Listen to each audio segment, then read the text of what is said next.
Hello, everybody, and welcome to What's the Story podcast. This is WTS 295. My name is Danny Murray. I'm Graham Merrigan. How are you, Danny? All right. Yeah, I'm doing good, man. I'm all right. Like, it's a miserable evening. Miserable. It's windy.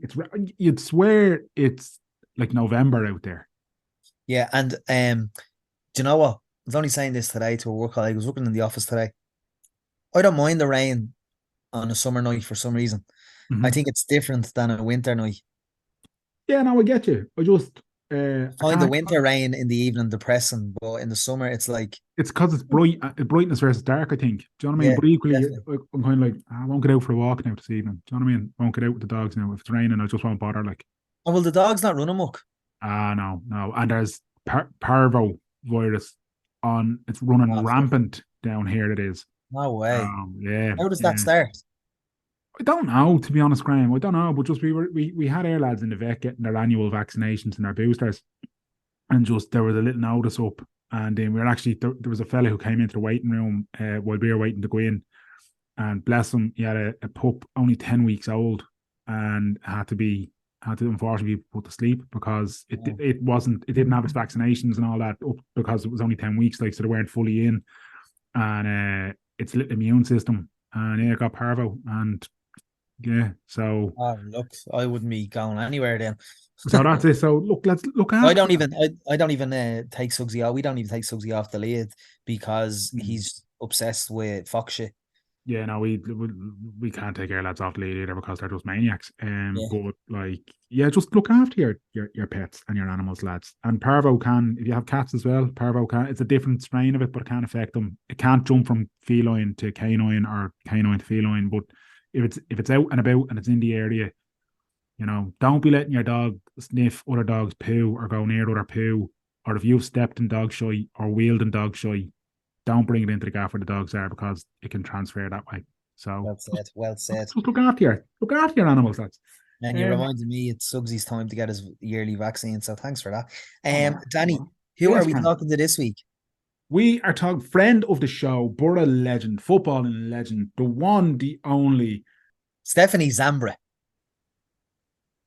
Hello, and joining us now for the hat-trick of appearances with a new name, Stephanie Zambra. I couldn't wait to say that. I know, yeah. I feel like you've been dying to say that, Meryl. I know, yeah. Thanks for having me on. Thanks, Neil, for joining us, Steph. It's appreciated. It's just gone, but happy anniversary to you and Dean as well. Thanks very much. It's actually crazy to think how quick the year has gone. Like, honestly, even when we were talking about it coming up, it was like, how is that a year already? Like, it's amazing how quick the time goes. That's it. Yeah, because like we were talking about a second ago about COVID and deceiving our years, and like even with weddings and people that are like a year anniversary or 2-year anniversary, it just seems like it was about 6 months ago. I know, yeah. Honestly, like, we were like, how is it? Like, honestly, we were looking back on it going, like, what have we done in that time? Like, the only thing I could think that we'd done was go on our honeymoon. I'm like, what else has happened? Like, you're trying to remember all the things in between, but it's been so quick. Like, you're a year as well, are you? Just over a year, yeah. And we haven't killed each other yet, which is nice. So, yeah, it's a good sign, isn't it? Where did you go on the honeymoon, Steph? We went to Dubai for like 4 nights, and then we went on to Koh Samui in Thailand. Oh, nice. Deadly! Oh yeah, I remember that. Yeah, it was lovely. Now the weather actually wasn't great. I remember snooping on their Insta stories. Did you hear that? I remember that as if he was part of it. Like, I was there. He came with us. Koh Samui, that's right. The Koh Samui Cup. That's when you said it there. I was like, why do I know that name? Do you remember that video? Yeah, the horse things that were years ago, but feel like they're. Do you know what I mean?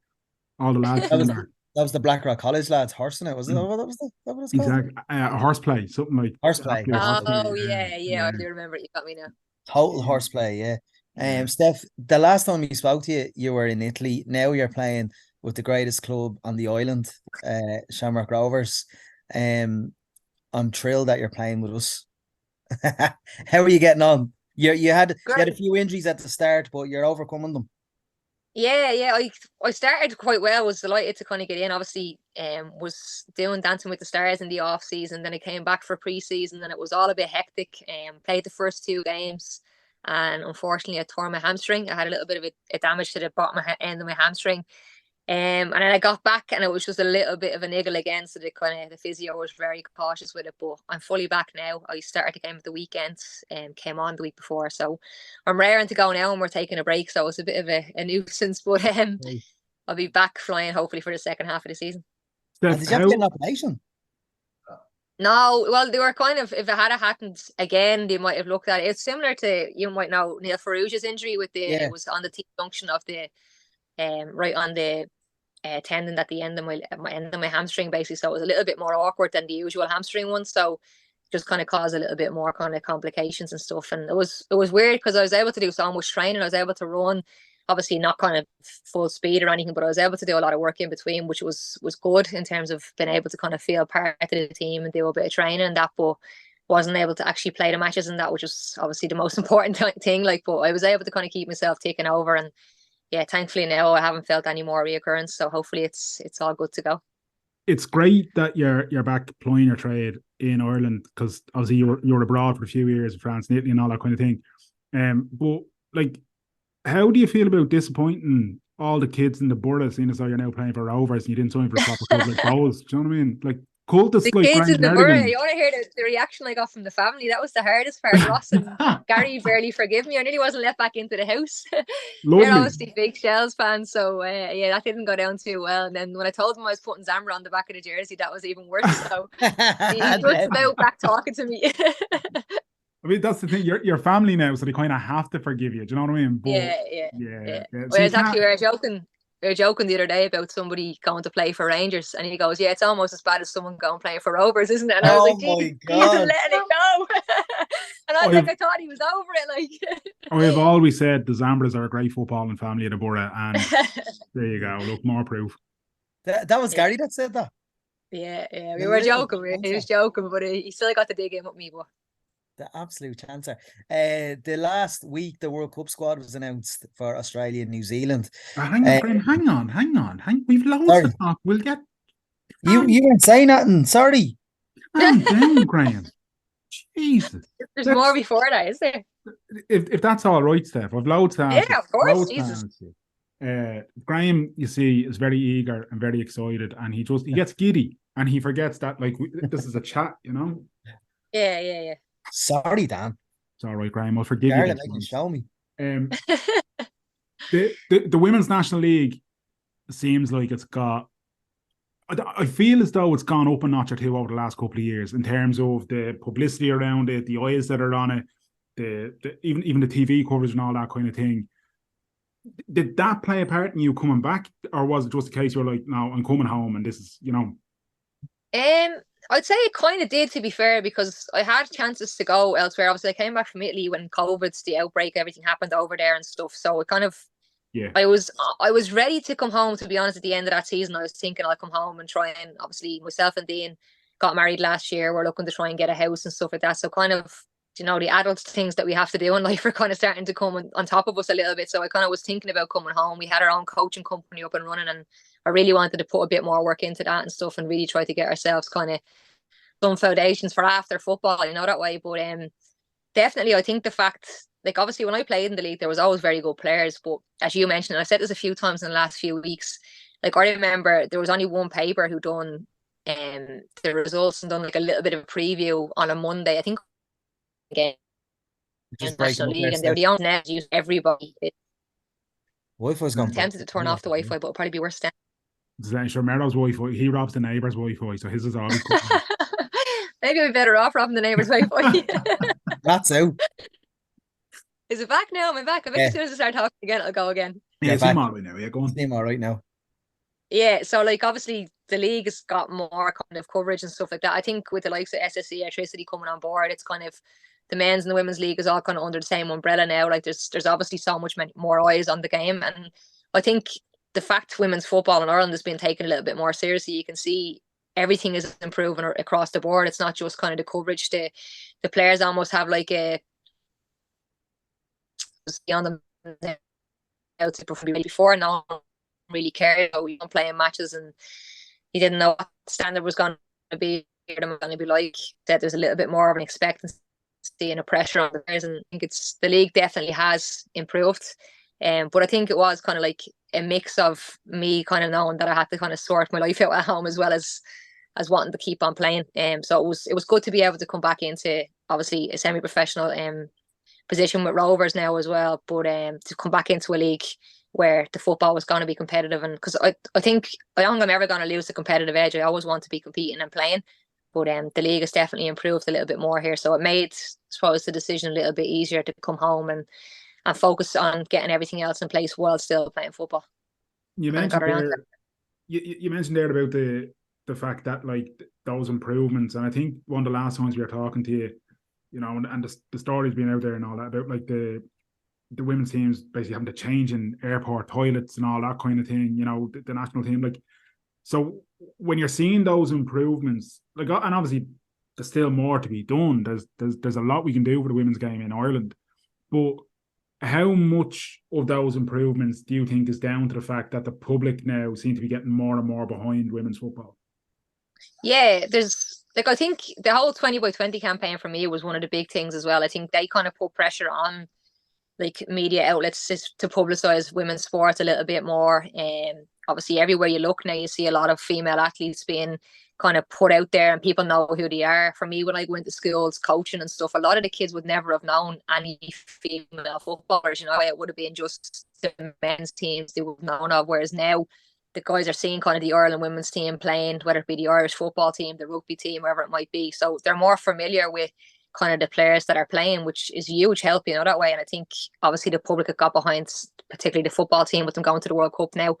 And it's become more and more popular. And I think 2017 was a big part of that as well, because it kind of made people aware of what that we weren't getting, which was stuff that people just presumed we were, you know, that way. And now I think that kind of started a real relationship with people with the team. And since then, obviously the team have gone on to improve so much with those little bits of help, and obviously qualify for our first major tournament. So I think a few people have been on that journey with the team since then, and then obviously with the team being on TV more and more, like still like the Sky coming on board. There's billboards around the country with the faces of the players on it. As I mentioned already, electricity, SSE electricity. I was actually up in Dundrum Shopping Centre the other day, and they had a big billboard up. So it just makes people more aware of who the people are and who the players are, and gives them that kind of, suppose, personal connection to the players. So it's brilliant to see that so many people are interested, and as I said, more and more people are starting to cover it and put the players out there. But it's testament as well, because the Irish men's national team don't have a sponsor, and the women's team have a sponsor in Sky, and Sky has been doing absolutely brilliant work. Like, even the Sky ad for the World Cup, it like have you goosebumps, like. You know, yeah, so it's brilliant. I think you're right there about the 2020 campaign, and then when COVID hit and the League of Ireland was like subscription based on a stream, and then the Women's League hopped on back on that, and it gave people more access. Like that first season, I think it might have been 80 quid, and you got access to a lot of the matches. And this season you get all the matches, and for 120 quid for all First Division matches, Premier Division matches, and Women's National League, it's a no-brainer, like. Yeah, and I think it gives, as you said, like people who maybe wouldn't have watched women's football before, if they have that subscription, they might kind of just throw a women's match and they could get interested in it as well, you know. Whereas before, as I said, women's football was probably an afterthought, and no one really thought to include it in things. So now to have that kind of act, I think if they get to watch it like on those streams, they might actually want to come to a live game as well, you know. And that's kind of good to see. The crowds have improved here at all the Women's National League games. So it's great to see it going that direction. But well, what's that saying? If you build it, they'll come. Like, no, definitely is it. Like, definitely. Even the Women's Super League in England, like that's on BT now. I'd watch that more so if the Irish players are involved. But like it's more accessible, and there's still you still see gobshites on Twitter giving the Standard a bit of stick. How do you handle that? Or how do you just don't care, do you? Not at this stage. Like, I think obviously I've seen so much over the years, like, and the thing have to kind of understand from our perspective is that a lot of the people that have these opinions, they don't watch enough of it to be able to have a proper opinion. So you kind of just have to brush it off. I think like women's football, it's it's obviously behind the men's game because it started later. It still has a lot of work to do. But I think people seem to think that if they watch a men's game, they watch a women's game, it has to be exactly the same in terms of the pace of the game and everything else. But I think women's football is different in a sense, that way. Obviously, in this, women are physically not going to be as quick and as powerful as men, but I think the technical side of the game for me is very similar. I think there's a lot of good footballing players in the league. I think the game is definitely starting to get a little bit more kind of physical. A lot of the girls are in great kind of condition, very well conditioned. If you look at Katie McCabe, she's an absolute beast. That way. She's obviously getting all the help she needs at Arsenal, and the league themselves now. Sorry, the quads on her. Yeah, I know. Yeah, so these are people who are obviously getting the right kind of training now. But as I said, it hasn't always been that way, that way. So it's going to take time for the women's game to actually get to the level where, as I said, the girls are as conditioned and as fast paced as the men's games. But I definitely think there is a market out there. I think people who have watched the women's games continuously, obviously love going watching them now. So it's just, you're always going to get that. The odd few people who will always want to have kind of a smart comment to make, that way. And I think I suppose the encouraging thing for me is that it's less and less now. And I think when you do see people saying, you get people all waking up and saying you clearly don't watch the game enough if you think that as well. So that's obviously a positive. But as I said, Twitter's kind of a bit of it's not a very negative place at times anyway. So I think if you were to take notice of all of that, Jesus, you may give up. Absolutely. And I don't mind saying, anytime I've seen a Twitter account criticize the standard of our women's game, it generally is a man. And if you go through the profile, they have a daughter, and you're kind of going, that person should be on a watch list. They have a daughter and they're criticizing women's sport.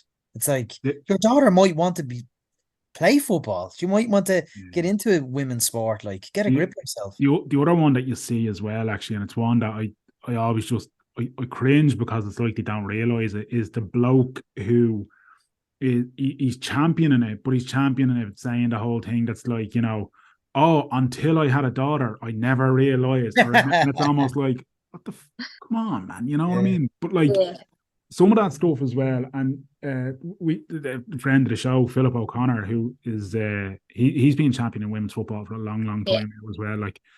And I've seen him kind of reply to people again. I know Twitter's a cesspit, and you should never use it as the kind of the pool or whatever to get their info from. But it's still important to call people out when they're spouting that nonsense and kind of say, well, when was the last time you actually sat down and watched the full game? And even at that, have you watched more than one game? Because as you said, Steph, fair enough, from a physicality point of view, it's not going to be the same. But, it doesn't have to be the same. The technicality of it, the skill involved, there's so many elements of the game that are great to see. And hopefully now, we're, 2-3 weeks away from the World Cup as we're recording this. This World Cup's going to bring so many Irish eyes to what is the biggest stage of women's football. And I remember watching the last one. It always fascinated me how much attention the World Cup got everywhere else, kind of thing. Particularly in America, the US women's team obviously are, they're superstars, kind of thing. But this should really be a game changer for perceptions in Ireland.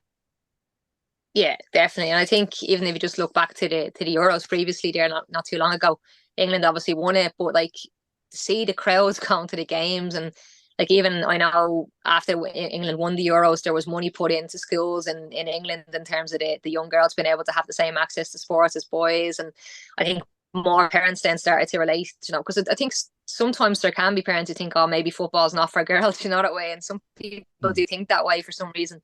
Yeah, so I think without, some people might not have seen women's football too much before, but I think if they have young kids or young daughters, they might be more, I suppose, encouraged to put them into women's football or into girls' football teams to try and see, because they can see that there actually is a pathway and there's an opportunity to play at a high level and to be kind of, I suppose, treated similar to the way the men would be treated. So I think obviously Ireland now, because I think one of the main things I was saying in RTE when we were doing the Euros was that, isn't it a pity Ireland aren't here, because it would have been a great tournament for us, obviously only across the road in England, that way people would have definitely went over and watched the games. And now, as I say, they're in Australia now, they're playing at the biggest stage, playing against the hosts in Australia as well. So I think it's going to be a great occasion, and hopefully, as I say, it will help grow the game here a little bit more in Ireland. When we're talking about the standard there, I have to say, one of my favourite matches I watched on television the last few months was a 0-0 draw between Shells and Rovers in Talca Park. I mean, that was a deadly match. The pitch was a bit shit. I mean, I don't know how it was 0-0. It was just up and down. It was excellent. Air game against them. Yeah. Yeah, it was a close, and that was a weird one as well because a lot of the girls were obviously going back to play against their old team. A couple of the young players, obviously having left Shells, there was a little bit of, Boy. Yeah, there was a little. Obviously, there was a lot of them weren't happy they left and stuff like that. So, and some of the young players were a little bit nervous going back. But I thought we played really well. And considering obviously Shells champions as well, it was a tight game, and it was actually a very good game, I have to say. Great match. There was a bit of bite to it because Shelbourne manager Noel King was asked after it. You know, it was a close game, and he was fairly kind of cheeky in his responses, saying, "Of course it was. They have half our players." It wouldn't be like Noel to come out with something like that, No, would it? absolutely no. I have a lot of time for Noel, to be fair, but no. But I was kind of going, hold on a minute here. Noel, Shelbourne took over Raheny United a couple of years ago, so relax. Yeah, exactly. Yeah. The year last year, the Irish Examiner, John Fallon, the Irish Examiner, reported that there was a failed amalgamation between Peamount and Shamrock Rovers. Like you were with Peamount at the time, so was that on the radar, or why wouldn't something like that have happened? Considering I know Peamount are a historical great side and stuff, but in terms of the ground and in Green Hills, isn't it? Green Oak, sorry. In terms of the facility wise, for spectator wise, would that on the outside looking in, my uneducated guess, I thought that would have been a great idea. Yeah, there was a lot of talk about that, obviously, last season and the season before. There was talk of a few teams getting involved with the kind of league teams, and obviously you're gone again. We had, for fuck's sake, I could see because you're freezing here as well on me, so I knew I was gone. Is it wood? I know it kind of, but is it? Well, turn it off. Will we knock the cameras off because that use less bandwidth or whatever? Does that help? Oh, will I do that then? Yeah, here. I'd say if we all do it, then it should be. Hopefully, it'll help because it just uses less. Yeah. All right. Can you hear me now? Yep. Am I good? Will I start that whole thing again? Yeah, from the top. Yeah, grand. So over the last my last 2 seasons with Peamount, so like you could hear whispers in the background that maybe they could be amalgamating with a League of Ireland team, and obviously Rovers would have been the closest team to us. So it was definitely rumoured. I don't really know the ins and outs of it because I think most of us probably thought it would be a great idea to be able to go in with Rovers. Obviously Peamount have built a huge name in women's football. They've been brilliant in terms of, I suppose they really have championed what women's football should be. They've put their women's teams first throughout the years and really looked after the women's squads. But for whatever reason, it didn't happen in the end, and look, I don't know what's going to happen with Peamount now over the next few years. Will they kind of go with someone else or not? But yeah, definitely it was rumored that it could happen. And as I said, I'm not really sure why it didn't or what were the ins and outs of it all. But I think it was a shame that it couldn't happen because I think they're 2 really good clubs and we could have obviously gone forward together. But again, I think Peamount have done so much work to build their own name, so I can kind of understand why maybe they wouldn't want to have lost their name in women's football in Ireland. And again, I don't really know what the reasons were for it, that way, but I did definitely hear that there was a chance of it happening, and it just obviously didn't happen in the end. Yeah, fair enough. The World Cup, the World Cup squad there was I have to say, because I watched most of the qualifiers ahead of the Euros when we failed to qualify, and most of the qualifiers and friendlies ahead of the World Cup, and I was fairly surprised at Jamie Finn's omission.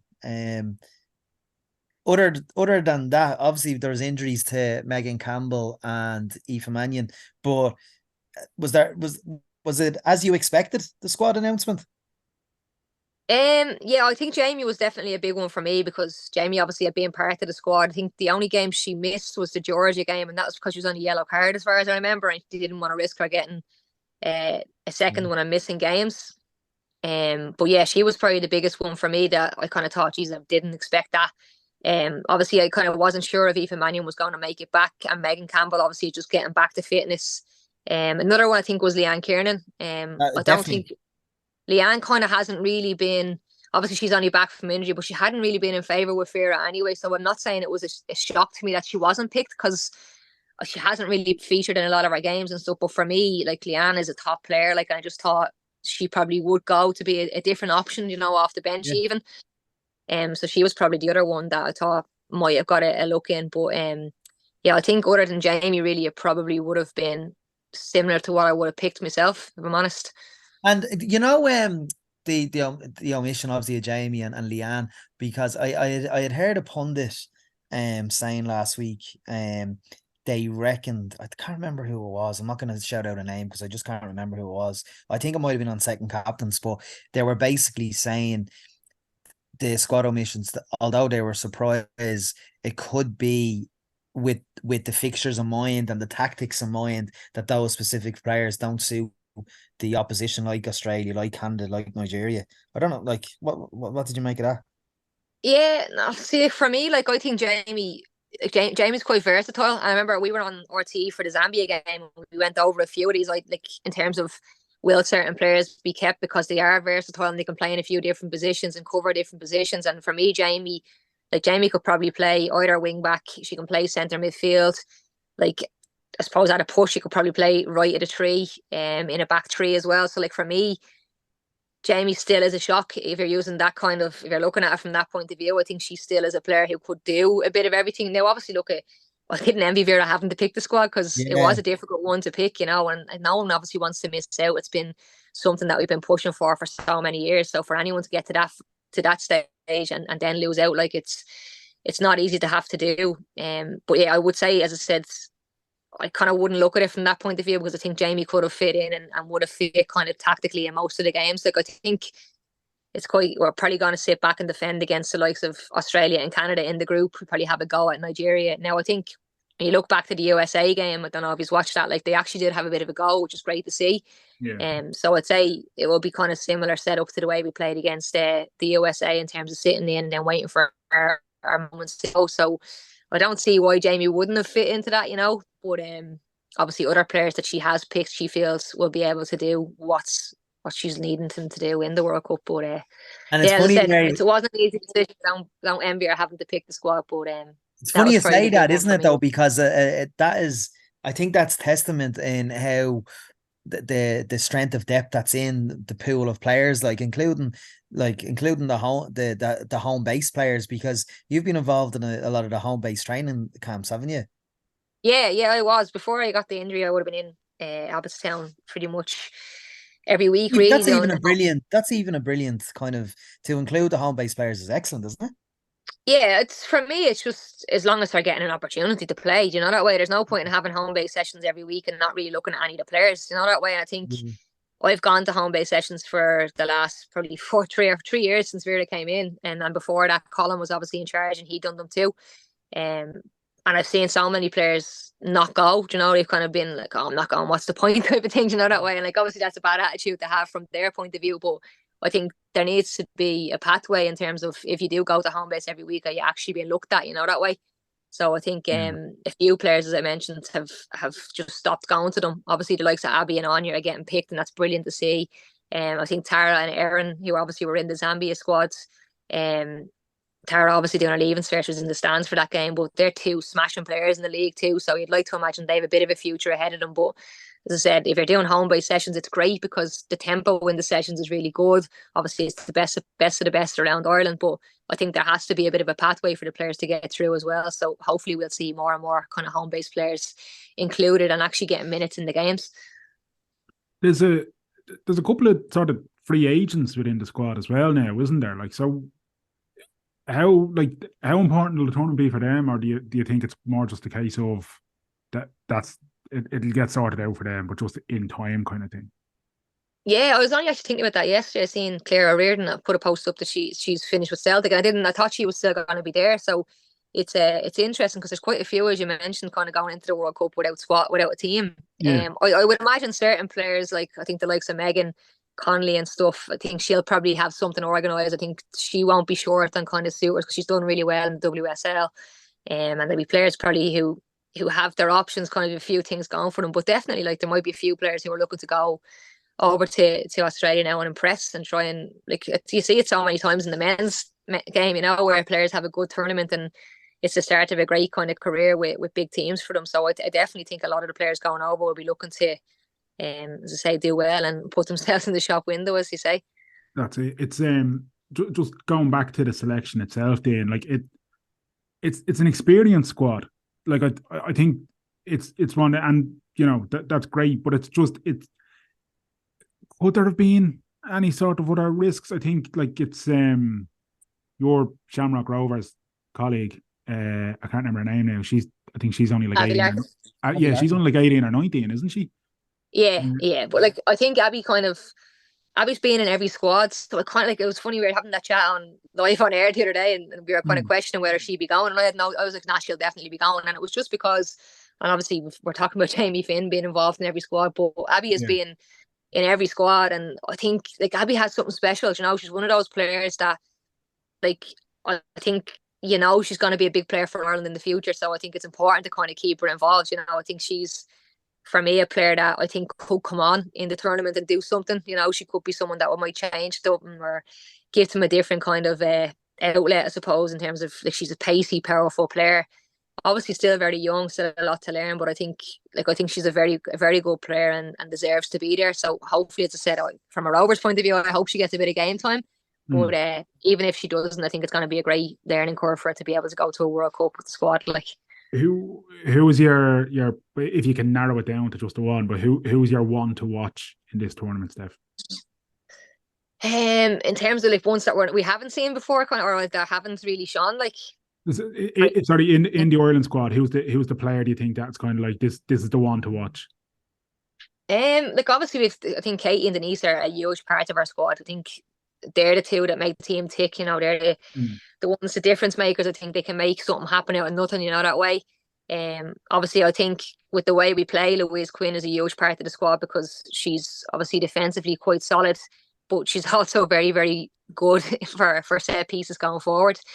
Sinead Farrelly, I only seen bits of her in the first USA game, and obviously she's got into the squad based off that one game and that one camp. So I'm actually looking forward to seeing how good she is. You know, that way I think I've heard a few people talk about the talent that she does have. So for me, she's probably the one that I kind of can't wait to see play and kind of see really what she's about. But didn't Denise O'Sullivan say that Sinead Farrelly, the first camp that she showed up, she was by far the best player? So were people shocked by her inclusion? I don't know if they were shocked by it. As I've said, Sarah, it was like, obviously there's a lot of people kind of giving out about fresh players coming in with the new Irish passport as soon as we qualify for a World Cup, you know, and that's obviously going to be said. But for me, like, from Vera's point of view, it's a no-brainer. If a player comes in and has something different that we don't have and is showing something special, you're bringing them. Do you know, that way you can't have that kind of, it's elite level football if there's someone going to be feeling upset or left out or feeling bad about not going because someone else is being picked. But that's something you have to deal with in elite level football, you know. But for me, whenever I'm asked that question, I kind of say, like, for me, Aoife Mannion is playing for Manchester United. She's performing when she's playing. She's a very, very good defender. So I would have brought her if she was fit, even though she just has a new Irish passport.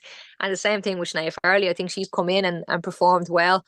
Obviously, it's only one camp. We've only seen her play in one game. So I don't know enough about her now to kind of say, oh, she's obviously brilliant. I've just seen bits of her. And from what I've heard from the girls, she's technically very good. She fits into the way Vera wants to play. So I'm excited to see her playing. As I said, from Vera's point of view, I think she has to bring the players that she feels is going to get them out of the group and put them in the best position to go forward. So I think she obviously feels that she had enough and she's seen enough in Sinead Farrelly to bring her. So you kind of have to respect that decision.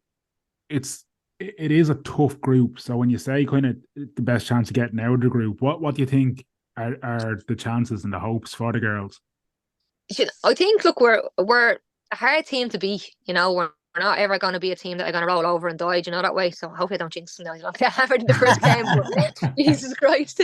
But like, I think we're going to be solid defensively. You know, I think we'll set up in the right way. And as I mentioned before, there's a few players in the team that have that that moment of magic in them. So for me, like the game against Australia is going to be huge. I think one of the biggest things for me is how the girls handle the occasion. Like it's 80,000 seater stadium, it's sold out, a total different atmosphere to anything that any of them would have felt before.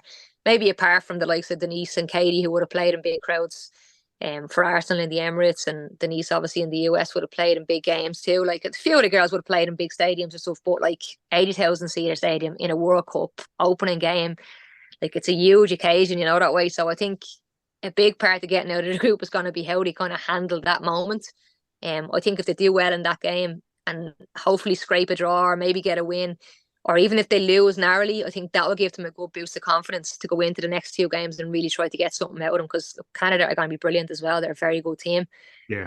But I think, you know, if they get a draw and a win, that could put them in a good position, depending on how Australia and Canada get off in their head-to-head, obviously. But look, hopefully they can go and get. Obviously, I think Vera's the type of manager who's kind of want to go and win, you know, that way. But you obviously have to be realistic as well. But I think the aim will probably be to get out of the group in second place and kind of put themselves in a good position. I think if they get out in second and England win their group, I think they play them in around 16 as well. So that'll be a tasty one. And that's a derby, and derbies are a coin flip. So, yeah. And you're working at the World Cup finals, Steph? Yeah, I'm heading over with RTA, yeah. Pundit or commentator? I'm doing comms, yeah, commentator.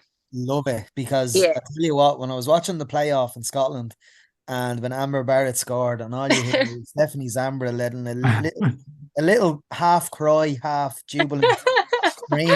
It was absolutely wonderful. Wow. Stuff. I can't help myself. Like, and then I do it, and I'm like, oh shit, I shouldn't have done that. And then for the last 10 minutes of the match, like I just couldn't talk. I was just watching, like, because it was obviously so nerve wracking. And then George was saying stuff, and I was like, oh shit, yeah, I'm doing commentary here. I need to talk back to him. So like a fan. Like, I was there watching, like, just hoping to get over the line, you know, that way. And then it was just like, it was unbelievable when the final whistle went. And I was delighted for Amber as well, because she's had to wait and bide her time to get her chances to play too, you know. So for her to score the goal, and obviously everything that had happened around the build up to the match, it was just a brilliant moment for her, and obviously for the squad to qualify, it was brilliant. So yeah, it can be difficult at times, obviously, because I know the girls also well, and I know exactly how much it means to them. So when they do score, I almost feel that kind of proud, you know, I'm playing nearly with them, you know, that way. So it can be hard, but no, I'm loving being involved, and obviously it's the next best thing to being able to play and to be able to be there and kind of work on the games and watch them up close and personal. Absolutely, like you're going to be commentating for Ireland against Australia in a 81,000 seater stadium in Sydney. Like, what the fuck, like? I know, it's mental, isn't it? It's just mental. It's mental. Like you said, obviously you'd love to be there as a player, but it's 100%. It's the next best thing. Like going over, working. Well, I'm guessing you're working with George Hamilton, are you, or do you know yet?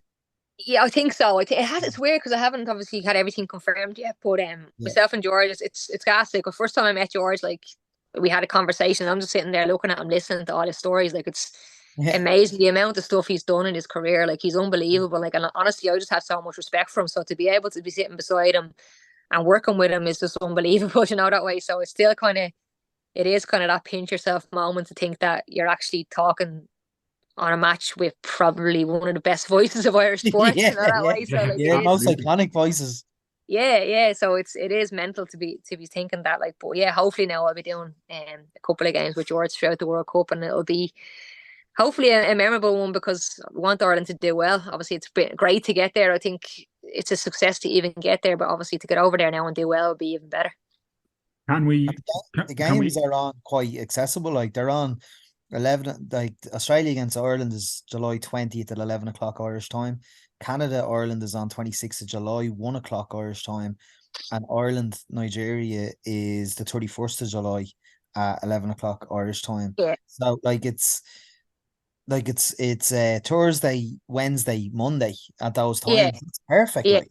We've got lucky enough as well with the kickoffs as well. I think a few of the games are kicking off like at 8 a.m. and stuff, aren't they? So like obviously it's not that early, but like I think they're kind of decent times to be well it allows all the junior girls clubs to hold an event maybe in the summer. Yeah, get all the exactly. And you might even get a few offices wanting to watch the matches and that, and hopefully a few companies getting behind it and that. So it hopefully should build a bit of an atmosphere to Absolutely. get everyone behind the team. It'll definitely be on the screens in our office anyway.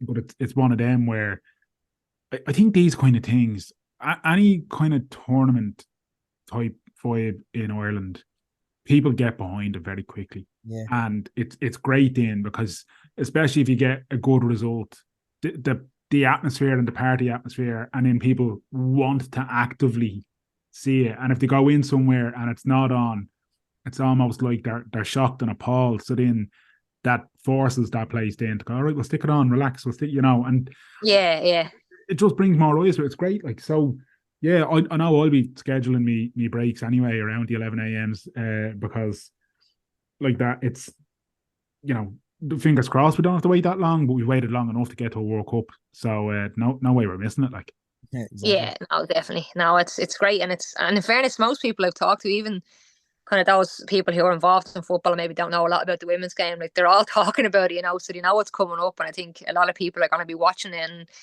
obviously, as you say, a tournament football is the best chance to get behind the team, and I think Irish people are obviously very passionate about supporting their country. So yeah, hopefully, as I said, the girls can go now and put on a performance and do well, and we'll have the whole country watching us and cheering us on. It'd be brilliant.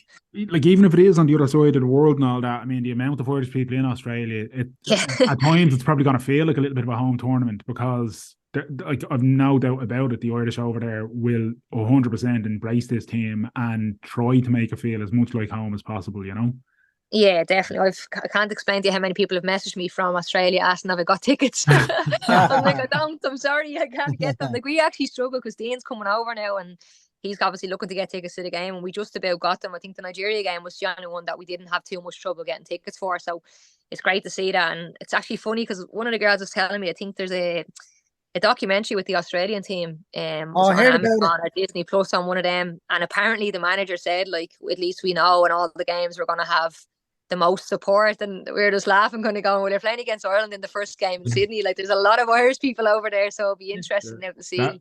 That stadium will be more green than it will yellow anyway. That's for I think so too, definitely. But the Aussies are very critical of they have so much expectation on their national side that if something goes wrong in that match, they could actually turn on their players or not even get behind them. The weight of expectation on Samantha Kerr's shoulders is huge, isn't it?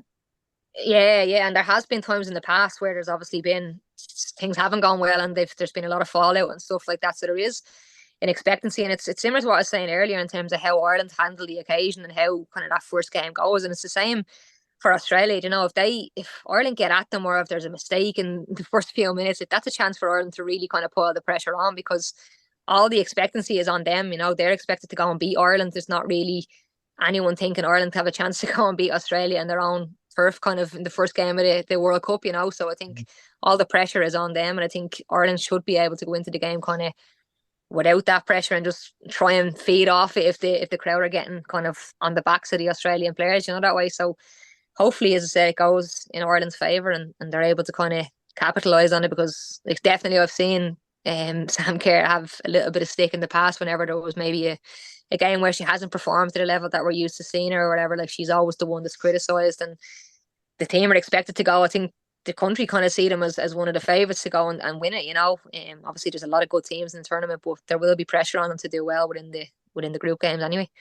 It seems like the US and England are it's kind of a toss up between those two. Can we look beyond them? Is there anyone else that could threaten? For me, honestly, I think you have to. I think, like, looking at the USA, like, they've lost quite a few games recently. I think they lost to England, France, and Germany. Now, obviously, they're very good teams. I'm not saying it's a bad thing, but I wasn't impressed with the USA against Ireland, and that's not taken away from the way Ireland played, but they weren't the force that I remember playing against, that way. And I think obviously that's credit to the way Ireland played against them. But I was looking kind of going, don't really think they're going to be as good as what I've seen in the past, that way. Yeah. And look, they obviously have the experience in winning tournaments before, so they might be able to turn it around. And England, like, although they've got some very good kind of backup players, there's a lot of players injured. The likes of Beth Mead is out. Obviously Leah Williamson out with an ACL injury, would have been their captain in the Euros. So they're missing a lot of players. I think Germany were very unfortunate in the Euros against England.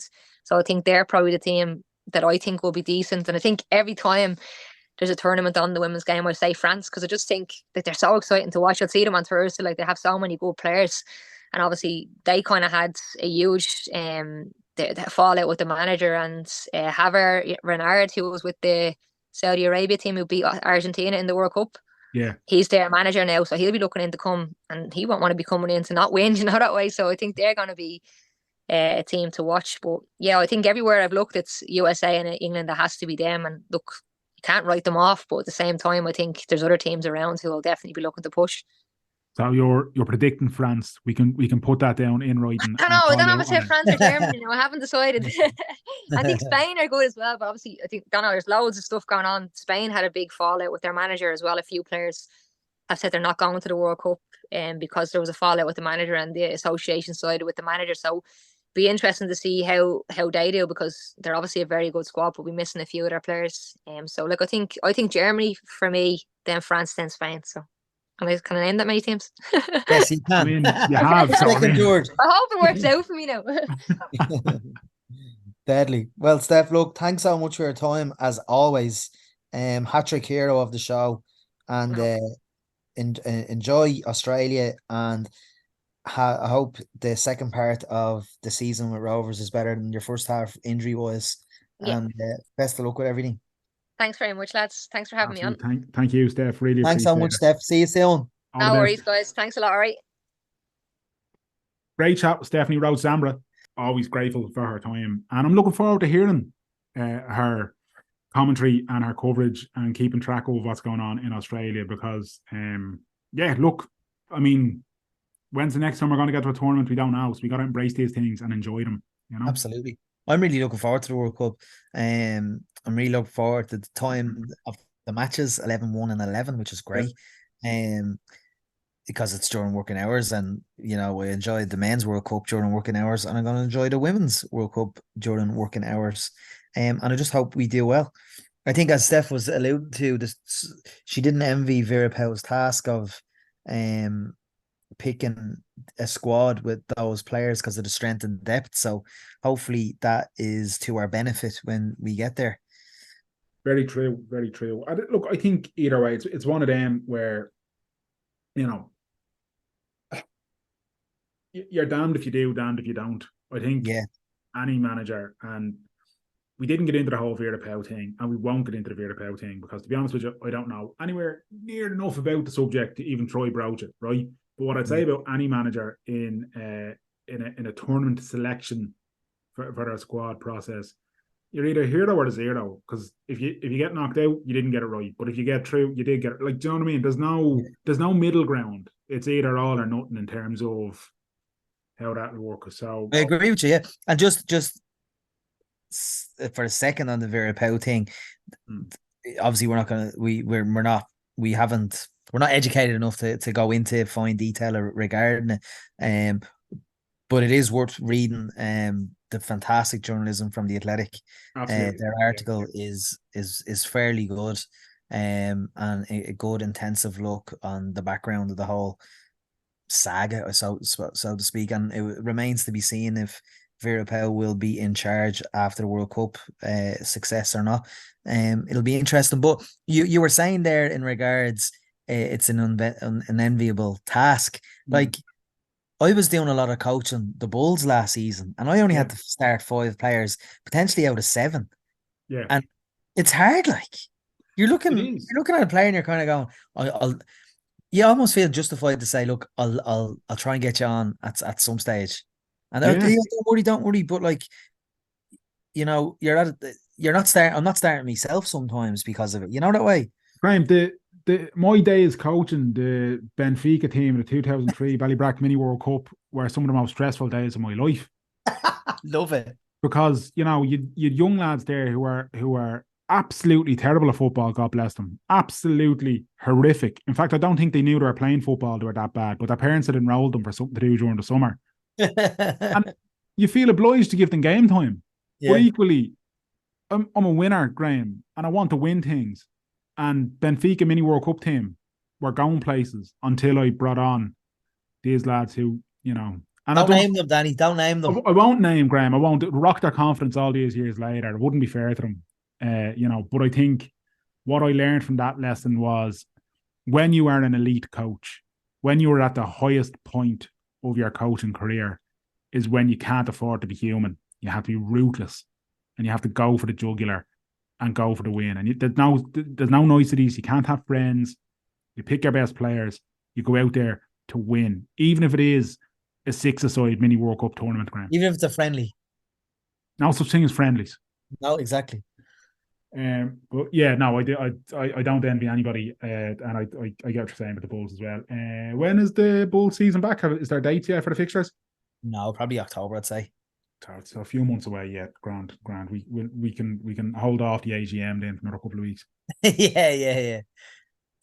David Graham, if people want to, first and foremost, if you want to follow Stephanie Zambra and her adventures in Australia, along with the Irish World Cup Boom team, then you can do so on Twitter. She's Stephanie Roche 9 on Twitter, but if you pop Stephanie Zambra in, I'm pretty sure she's the only one, so you'll find her fairly easily.